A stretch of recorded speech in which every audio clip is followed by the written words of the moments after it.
मेरी माँ ने मुझसे कहा कि ये ज्यादा बेहतर होता कि तुम एक मुसलमान के बजाय एक वैश्या बन जाती। मुझे एक फोन कॉल आया क्योंकि मैं एक एजेंसी से जुड़ी हुई थी और मेरे एजेंट ने मुझे कॉल किया।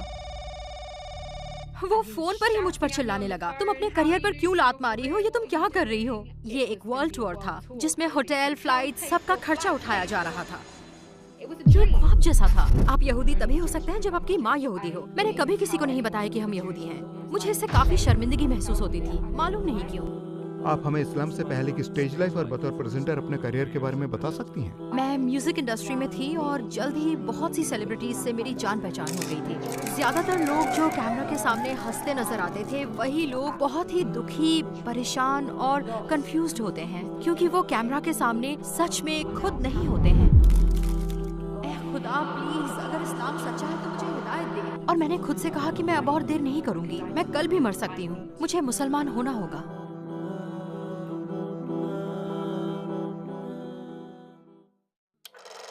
अगर आपको सिर्फ एक दुआ मांगनी हो और आपको पूरा यकीन हो कि वो दुआ कबूल होने वाली है, तो आप क्या मांगेंगी? मेरे पिता अभी बिल्कुल भी ठीक नहीं है, मैं बस उनकी हिदायत की दुआ कर रही हूँ, मगर नहीं। मेरा परिवार यहूदी है। मेरे पिता ने अपनी मौत से कुछ दिनों पहले कलमा पढ़ा। अल्लाह उनकी रूह पर रहम फरमाए, आमीन। अस्सलाम वालेकुम सिस्टर खलीला लिस्टर, हमारे इनविटेशन एक्सेप्ट करने का बहुत शुक्रिया। हम आपको टुवर्ड्स इटर्निटी में अपने साथ देखकर बहुत खुश हैं। मेरा पहला सवाल यह है कि खलीला लिस्टर कौन है? क्या आप अपने बारे में कुछ बताएंगे? वालेकुम अस्सलाम। मैं नॉर्थ वेस्ट लंदन में पैदा हुई। मैं एक ऐसे घर में पली बढ़ी जहाँ मेरा पूरा परिवार परफॉर्मिंग वर्ल्ड से जुड़ा था। मेरी ग्रेट आंट, उन्होंने यूके में कई थिएटर कंपनियां शुरू की थी और उनकी मालिक भी थी। मेरी कजिन को सोनी ने साइन किया था, यही हमारी जिंदगी थी और मैं इसी माहौल में पली बढ़ी। तो बहुत कम उम्र से ही मैं स्टेज स्कूल जाने लगी। मैं हमेशा परफॉर्म करती थी। फिर जब मैं टीनेज की हुई तो मैंने बगावत कर दी। मुझे ऐसा लगता था कि मैं कहीं भी फिट नहीं बैठती थी और शायद अपने आप को जानने की कोशिश कर रही थी। फिर मैंने घर छोड़ दिया। 14 साल की उम्र में मैंने स्कूल छोड़ दिया और विभिन्न प्रकार के लोगों से मेरी दोस्ती हो गई। जाहिर है ये कोई सीधा साधा सफर नहीं था। यहाँ पहुँचने तक मुझे लंबा अरसा लगा। आस्था के मामले में आपकी जिंदगी कैसी थी? आपकी आस्था किसमें थी? मेरी फैमिली यहूदी थी। हम बिल्कुल भी धार्मिक नहीं थे। मैं बिल्कुल भटकी हुई थी। मेरे माता पिता दोनों ही एग्नोस्टिक थे और वो धर्म में नहीं मानते थे। तो हम घर में सुअर खाते हुए बड़े हुए, जो कि बिल्कुल यहूदियत के खिलाफ है। हम क्रिसमस मनाते थे और हम हकीकत में यहूदी मजहब का कोई भी त्योहार नहीं मनाते थे। इसलिए मैंने खुद को कभी भी यहूदी महसूस ही नहीं किया और ना ही मैंने कभी किसी को बताया कि हम यहूदी हैं। मुझे इससे काफी शर्मिंदगी महसूस होती थी, मालूम नहीं क्यों। खैर, मैं अब इस पर गौर करती हूँ, मगर एक लंबे समय से मुझे अपने विरासत पर कोई फक्र नहीं था। मेरी यहूदी मजहब में बिल्कुल भी आस्था नहीं थी और मैंने ईसाइयत पर भी गौर किया, मगर मैं इसे भी बिल्कुल नहीं समझ सकी। मैं समझ ही नहीं सकी तीन खुदा एक कैसे हो सकते हैं। मैं वाकई में एक खुदा में मानती थी और मैं उसे पुकारती भी थी। हाँ, शायद मुझे याद है जब हालात बहुत खराब थे, जब मेरी एक दोस्त ने आत्महत्या कर ली थी और मेरी जिंदगी में और भी बहुत सी बड़ी परेशानियां थी, तो मैं हमेशा खुदा को पुकारती थी, मगर मुझे आइडिया ही नहीं था कि मैं किसे पुकार रही हूँ। आप हमें इस्लाम से पहले की स्टेज लाइफ और बतौर प्रेजेंटर अपने करियर के बारे में बता सकती हैं? मैं म्यूजिक इंडस्ट्री में थी और इस फील्ड में काम करते रहने से जल्द ही मेरी बहुत सी सेलिब्रिटी से जान पहचान हो गई।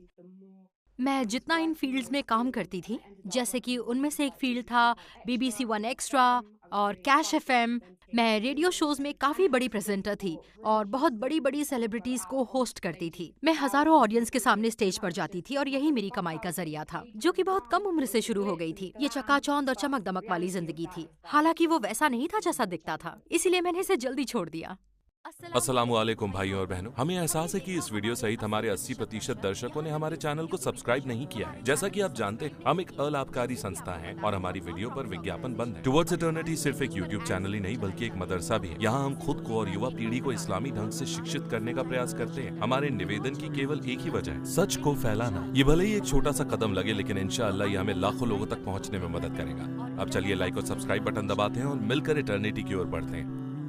तो आपने बताया कि आपने सेलिब्रिटीज के साथ काफी वक्त गुजारा। हमें उनकी जिंदगी बाहर से बड़ी चमकदार और ग्लैमर से भरपूर लगती है। क्या हकीकत में भी उनकी जिंदगी ऐसी ही होती है? और क्या इस संबंध में आपकी दिलचस्प घटना बता सकती हैं? मेरे ख्याल से यही वो दिलचस्प चीज है जिसने मुझे जिंदगी के वजूद के बारे में सवाल करने पर मजबूर किया, क्योंकि मैं परफॉर्मिंग की दुनिया में थी और मैंने उन लोगों को लगातार करीब से देखा है जिन्हें आप स्क्रीन पर देखते हैं। याद रहे, उस वक्त इंस्टाग्राम नहीं था, बल्कि वो पेपराजी और टीवी इंटरव्यूज का जमाना था। मगर उन्हें और उनकी जिंदगी को देखकर आपको लगता है कि ये ड्रीम लाइफ गुजार रहे हैं, उनके पास कारें हैं, दौलत है, ये कामयाब लोग हैं और इनके पास तो बस दुनिया की हर नेमत मौजूद है। आपके ख्याल में सारी दुनिया उनकी मुट्ठी में होती है। मगर मैंने पार्टियों के बाद हमेशा देखा है, ज्यादातर लोग जो कैमरा के सामने हंसते नजर आते हैं, वही लोग बहुत ही दुखी, परेशान और कंफ्यूज्ड होते हैं। मैं जब उनसे पूछती हूँ कि आप खुश क्यों नहीं हैं, आपके पास तो सब कुछ है, तो वो जवाब देते, मुझे नहीं लगता कि सब कुछ है और शायद मैं अभी भी दूसरों से पीछे हूँ। उनमें से कोई नहीं समझता कि वो जिंदगी में कामयाब हैं, बस उन्हें लगता है कि वो कामयाबी के करीब हैं और वो उसे एक बाहरी नजरिए से देखते हैं। और तब मैं खुद सोचती थी, इसके बावजूद कि मैं उम्र में छोटी थी, पर मैं ये भी सोचती थी कि यकीनन इससे आगे भी कोई जिंदगी होगी। कैसे हो सकता है कि ये लोग जिन्हें हम अपना आइडल मानते हैं, जिनकी एक झलक के लिए हम बेताब रहते हैं, वो अभी भी खुशी महसूस नहीं कर रहे हैं। और शायद मुझे इसका जवाब जल्दी मिल गया, क्योंकि वो कैमरा के सामने सच में खुद नहीं होते हैं। वो ढोंग करते हैं, वो अपना किरदार बिल्कुल ऐसे पेश करते हैं जैसे लोग उन्हें देखना चाहते हैं और इसीलिए अंदर से वो खुद को मुकम्मल महसूस नहीं करते हैं। मुझे एक पार्टी के बाद का वाकया याद है, मैं नाम नहीं बताऊंगी, जबकि मैं बता सकती हूँ। मगर इतनी बड़ी हिप हॉप इंडस्ट्री में वो सेलिब्रिटी थे जो एक बार किसी सड़क से गुजर जाएं तो लोग खुशी से चीखने लगते और तस्वीरें खींचने लगते। और मुझे याद है एक बार वो चलते चलते एक कोने में बैठ गए और बिल्कुल टूट चुके थे। वो एक मेल सेलिब्रिटी थे और उन्हें देखकर लगता था जैसे वो जिंदगी से हार मान चुके हैं। शायद उस वक्त मेरी उम्र 16 साल थी और मुझे याद है वो चीख चीख कर मुझे बता रहे थे कि शैतान ने उन्हें घेर रखा था और वो एक इंसान जिसने शैतान को भगाया वो मैं थी। मतलब अभी मेरी बेटी भी उतनी छोटी नहीं है जितनी मैं थी। मैं बहुत छोटी थी और वो एक बड़े वयस्क जिसे देखकर हम बड़ा आदमी समझते और वो वहाँ चीख रहा था और अपना मानसिक संतुलन खो रहा था। मैंने उसी पल सोचा कि मुझे ऐसी जिंदगी नहीं चाहिए। आप इसे एस्केपिज्म के लिए कर रहे होते हैं और तब मुझे पूरी तरह समझ आ गया कि हाँ, इनके पास टैलेंट है, हाँ वो सक्सेसफुल भी हैं, मगर फिर भी वो अंदर से दुखी हैं, जिसका उनके पास भी कोई हल नहीं है। उनके अंदर अभी भी एक खालीपन है जिसे दुनिया की सारी दौलत भी नहीं भर सकती। शायद यही मेरी जिंदगी का सबसे अहम लम्हा था। उसके तुरंत बाद मैंने अपनी सच्चाई तलाशने का सफर शुरू कर दिया। क्या मैं पूछ सकता हूँ कि आपकी जॉब क्या थी? आप सिर्फ 16 की थी, तो इन सेलिब्रिटीज के साथ आप क्या काम करती थी?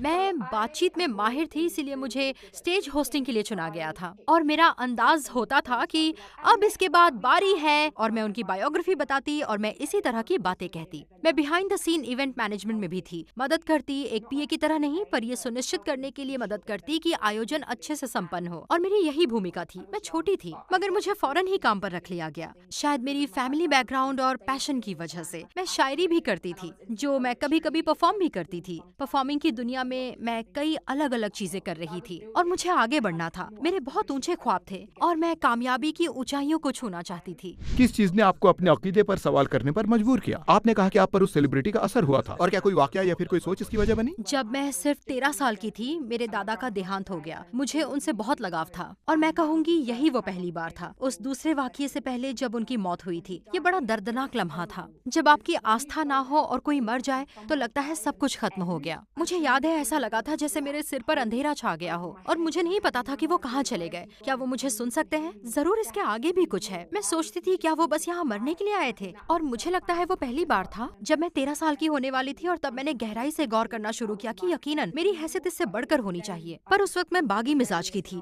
मैं घर छोड़कर भटक रही थी और अपना ड्रीम करियर बना रही थी। जब मैं बड़ी बड़ी सेलिब्रिटीज के साथ थी तो फिर से इस बात ने मुझे सोचने पर मजबूर किया कि इन सब चीजों से खुशी नहीं मिलती, यकीनन कहीं कुछ कमी है। फिर मैंने आस्था पर संजीदगी से गौर करना शुरू किया। मेरा दिल आस्थाओं के खिलाफ था, मगर फिर भी मैंने बहुत से धर्मों को पढ़ा, लेकिन इस्लाम पर कभी गौर नहीं किया क्योंकि वो मुझे बहुत अजनबी लगता था।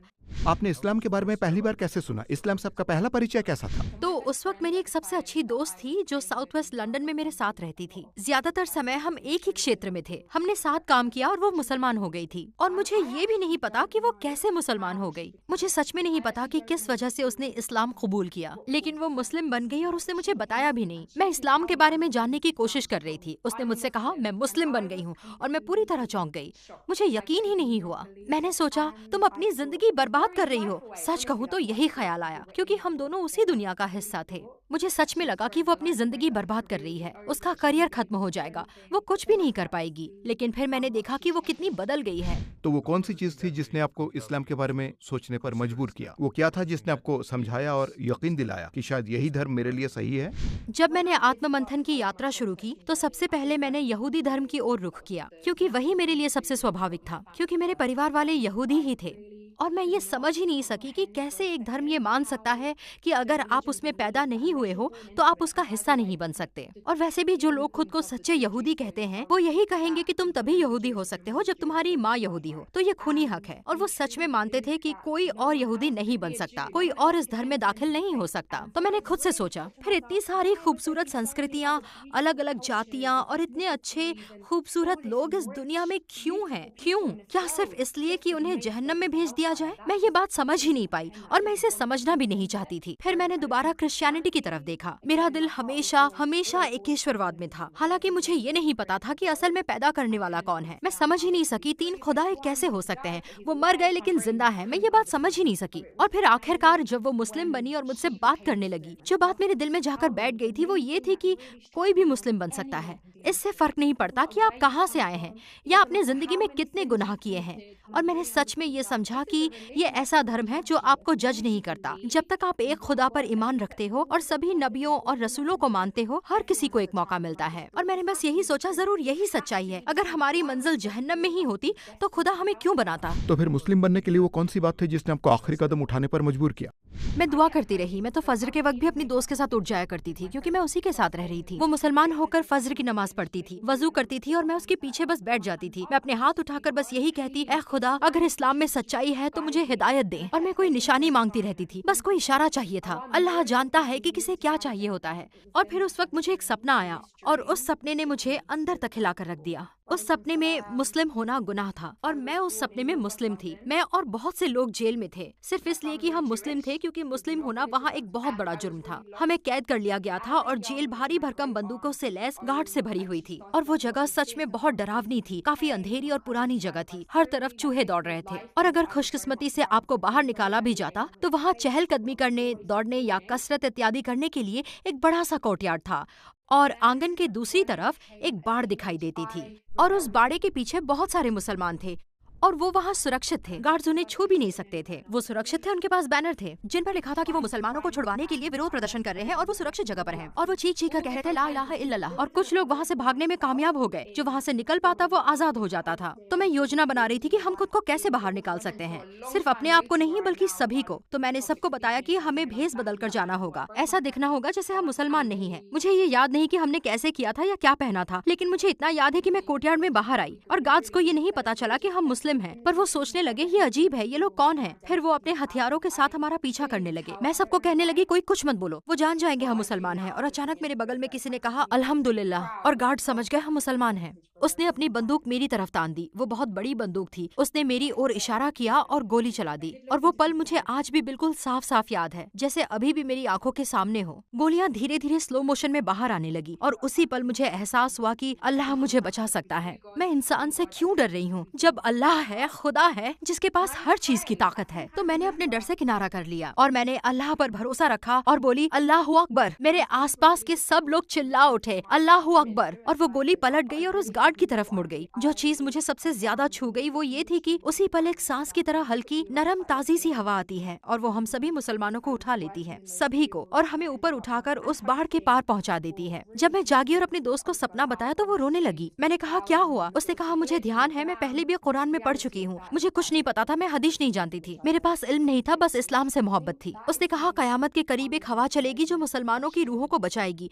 और उन्हें उठा ले जाएगी। मैं समझ गई यही तो सत्य है। मैं वास्तव में इस ख्वाब की गहराई को पूरी तरह समझ गई और मैंने अपने आप से कहा अब मैं और देर नहीं कर सकती, मैं कल भी मर सकती हूँ, मुझे मुस्लिम बनना होगा। और मुझे नहीं लगता कि एक हफ्ता भी बीता होगा और मैंने शहादा ले ली। आपने शहादा कैसे ली? क्या आप उसी मस्जिद में गयी? ये सब कैसे हुआ और आपको कैसा महसूस हुआ? मैं बेकर स्ट्रीट स्टेशन गई, मैं ट्रेन से उतरी, फिर टिकट बैरियर से बाहर निकली और मुझे याद है वहाँ 3 बहनें खड़ी थी जिनके हाथों में बड़े बड़े फूल थे और उनके पास मेरा पहला हेडस्कार्फ था और उन्होंने पहनने में मदद की। और फिर वो मुझे रीजेंट्स पार्क मस्जिद, बेकर स्ट्रीट मस्जिद में ले गई जो सेंट्रल लंदन में एक बड़ी और खूबसूरत मस्जिद है। और मैं नीचे इमाम साहब के ऑफिस में गई और उन्होंने मुझसे अपने साथ कलमा दोहराने को कहा और तभी मैंने शहादा पढ़ी। मुझे ऐसा लगा जैसे मैं दोबारा पैदा हुई हूँ। मुझे ऐसा महसूस हुआ जैसे मेरा हर गुनाह, हर बुरा अनुभव मुझसे दूर हो गया और मेरे पास एक बिल्कुल नई नई शीट थी। मुझे डर लग रहा था क्योंकि मुझे नहीं पता था कि मैं आगे कैसे चलूंगी, मैं क्या करूंगी, कहाँ जाऊंगी और यहाँ तक कि मेरे परिवार वालों का क्या रिएक्शन होगा। और मुझे डर भी लग रहा था क्योंकि जब मैंने शहादा लिया तो इमाम साहब ने मुझसे ईमान के 6 स्तंभ पूछे और मुझे बिल्कुल नहीं पता था वो क्या होते हैं। तो मुझे लगा या अल्लाह, मैं मुसलमान नहीं बन सकती। मगर फिर उन्होंने मुझे समझाया जो उस दिन से लेकर अब तक यानी 17 सालों से मेरे दिल में बसी हुई है। उन्होंने कहा अगर आप समुद्र में अपनी उंगली डाले तो उंगली पर आने वाली ज्ञान की बूंद ज्ञान के उस समुद्र के मुकाबले कुछ भी नहीं, जिसे आपको अपनी बाकी की जिंदगी में सीखना है। आप कभी सीखना बंद नहीं कर सकते, ये हमेशा सीखते रहने का सफर रहेगा। हमें कुछ नहीं पता होता, अल्लाह के पास हर चीज का इल्म है। जब आपने इस्लाम कबूल किया तब आपके घर वालों और आसपास के लोगों का रिएक्शन कैसा था? मेरी बहन जो उस वक्त 14 साल की थी, मेरे शहादा लेने के 1 महीने बाद उसने भी शहादा ले लिया। माशाल्लाह, तबारक अल्लाह। मैंने उसे एक किताब दी थी जिसका नाम था the illustrated guide to Islam, जो इस्लाम के पीछे के साइंटिफिक पहलुओं को बहुत अच्छे से समझाती है। मैं थोड़ी अधिक इमोशनल हूँ और वो थोड़ी ज्यादा लॉजिकल है। इस किताब ने उसे मिरेकल समझाने में काफी मदद की जो साइंस के आने से पहले भी मौजूद थे। तो उसने शहादा लिया, लेकिन वो बहुत छोटी थी उस वक्त, इसलिए मुझे अपनी माँ को बताना पड़ा कि मैं मुसलमान बन चुकी हूँ। मेरी माँ काफी रोई और उन्होंने मुझसे कहा कि ज्यादा बेहतर होता तो मुसलमान के बजाय एक वैश्या बन जाती। और मुझे यकीन नहीं हुआ कि इस्लाम को लेकर उनकी सोच ऐसी हो सकती है। वास्तविकता तो यही है कि मेरा परिवार आज भी इस बात पर टिका है, पूरा परिवार। मेरे मुस्लिम होने की बात उनमें से बहुत लोगों के लिए एक बहुत बड़ा झटका था, लेकिन जहाँ तक मेरे करीबी परिवार की बात है तो हमारा पालन पोषण किसी आस्था के साथ नहीं हुआ था। मुसलमान होने के बाद आपको $1 मिलियन की रिकॉर्ड कंपनी के मालिक से नौकरी का ऑफर मिला। आपका जवाब क्या था और फैसले के पीछे का कारण क्या था? हाँ, मुझे एक फोन कॉल आया क्योंकि मैं एक एजेंसी से जुड़ी हुई थी। मेरे एजेंट ने मुझे कॉल किया और कहा तुमने कर दिखाया। मैंने कहा कर दिखाया? क्या कर दिखाया? उसने कहा तुमने कर दिखाया, तुम्हें वो जॉब मिल गई है। स्टूडियो में लंबे घंटे काम करना, रिहर्सल करना, उन्होंने तुम्हें चुन लिया है। और यानी ये कि सैकड़ों लोगों ने इस जॉब के लिए अप्लाई किया था और मुझे चुना गया। ये एक टूर होने वाला था और मुझे एक बहुत बड़ी सेलिब्रिटी को होस्ट करना था और मुझे उस सेलिब्रिटी की परफॉर्मेंस से पहले और बाद में स्टेज पर जाना था, लोगों को जोश दिलाना था, उनसे बातचीत करनी थी। साथ ही मेरी लिखी कोई पोइट्री भी पढ़ने का मौका मिलने वाला था। ये एक वर्ल्ड टूर होने वाला था जिसमें होटल, फ्लाइट, सब कुछ का खर्चा उठाया जा रहा था। यह ख्वाब जैसा था। मैं एक्साइटेड थी और मुझे यकीन नहीं हो रहा था। और फिर अचानक मुझे याद आया, अल्हम्दुलिल्लाह मैं मुसलमान हूँ। मैंने उससे कहा मैं ये नहीं कर सकती। वो फोन पर ही चीखने लगा, तुम अपने करियर पर लात कैसे मार सकती हो, तुम ये क्या कर रही हो? लेकिन मुझे अंदर से पूरा यकीन था कि मैं ये नहीं कर सकती। उस वक्त मुझे बिल्कुल अंदाजा नहीं था कि बतौर मुस्लिम मैं अपनी आवाज का इस्तेमाल कैसे जारी रख सकती हूँ। इसलिए मैंने उस दिन के बाद तब तक लंबे समय के लिए हर काम छोड़ दिया जब तक मैं ये नहीं समझ गई कि मैं इसे फिर से कैसे शुरू कर सकती हूँ। लेकिन इस बार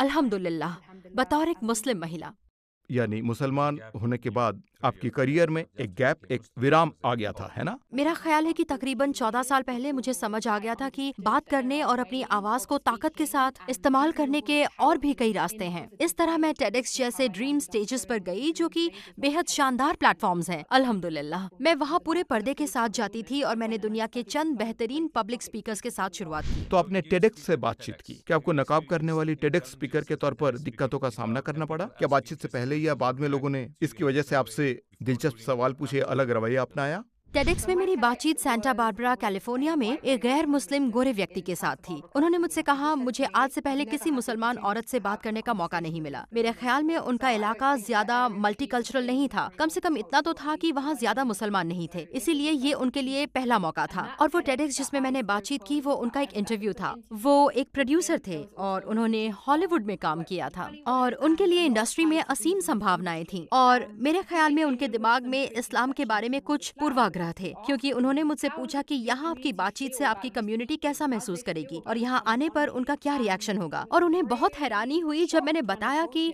हजरत खदीजा एक एंटरप्रेन्योर थी, वो एक बिजनेस वुमन थी और वो हमारी रोल मॉडल है, हमें उनसे मोहब्बत है और वो कमाल की औरत थी, एक मजबूत औरत थी। और वो आश्चर्यचकित होकर हंस पड़े। उन्हें बहुत आश्चर्य हुआ कि उस महिला ने हमारे पैगम्बर से शादी की थी जो कि एक बिजनेस वुमन थी। और मेरा तो ऐसे बहुत से लोगों से सामना हुआ है जिन्होंने टेडेक्स पर मेरी गुफ्तगू सुनी और मुझे मैसेज करके कहा कि इससे तो मेरी सोच बिल्कुल बदल गई है। और एक ऐसे प्लेटफॉर्म पर बात करना जिसके 1 बिलियन से ज्यादा व्यूअर्स हों और एक ऐसे टॉपिक को सामने लाना जो कल्चरल मिसकंसेप्शंस को दूर करने के लिए बहुत जरूरी हो, वाकई एक शानदार पल था। और मैंने ये जाना कि अल्लाह सदैव ही आपको आपके त्याग के लिए जो आपने अल्लाह के खातिर किया है उससे बेहतर बदला देते हैं। और यही वो मौका था जिसने मुझे साबित किया कि जब मैंने अल्लाह के लिए सेलिब्रिटी से बात करना छोड़ा, अल्लाह इसे कबूल करे तो मुझे इससे बेहतर चीज से नवाजा गया। जो लोग इस्लाम कबूल करने का फैसला नहीं कर पा रहे हैं, उनके कुछ कंसर्न्स हो सकते हैं। वो बोलते हैं कि अगर मुसलमान बना तो जिंदगी के मजे नहीं ले पाऊंगा। तो हमें ये बताएं कि क्या इस्लाम लाने के बाद आपकी जिंदगी बोर हो गई है? हो सकता है लोग बाहर जाने और पार्टियों वगैरह में जाने के बारे में सोचते हों, मगर मैं आपको ईमानदारी से बता सकती हूँ कि वो दिन मेरे सबसे बुरे दिनों में से एक थे।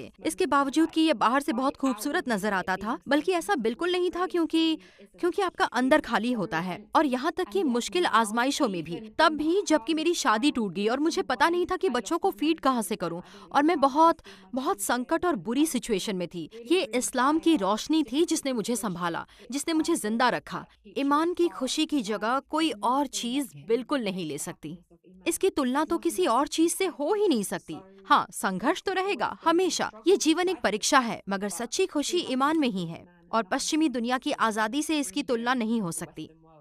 हमारे साथ वो लम्हा शेयर करें जब उन मुश्किल दिनों में आपने दुआ की और अल्लाह के साथ बहुत मजबूत जुड़ाव महसूस किया। बताइए। जब आप सिंगल मॉम होते हैं तब ये एक डरावने ख्वाब जैसा होता है। एक पर्दा करने वाली औरत के तौर पर आपको लग सकता है कि आप कुछ नहीं कर पाएंगी। लोगों की एक सोच होती है कि अगर घर टूटा तो बच्चे भी टूट जाते हैं। और मैं अल्लाह से फरियाद करती थी, क्योंकि मैं जानती थी कि बिस्मिल्लाह मुझे इन शादियों को खत्म करना होगा। और मैं अल्लाह से दुआ करती थी कि मुझे ताकत दे और मेरे बच्चों को बरकत और हिफाजत अता फरमाए। अगर आपको सिर्फ एक दुआ मांगनी हो और यकीन हो कि वो कबूल होने वाली है, तो आप क्या मांगेंगी?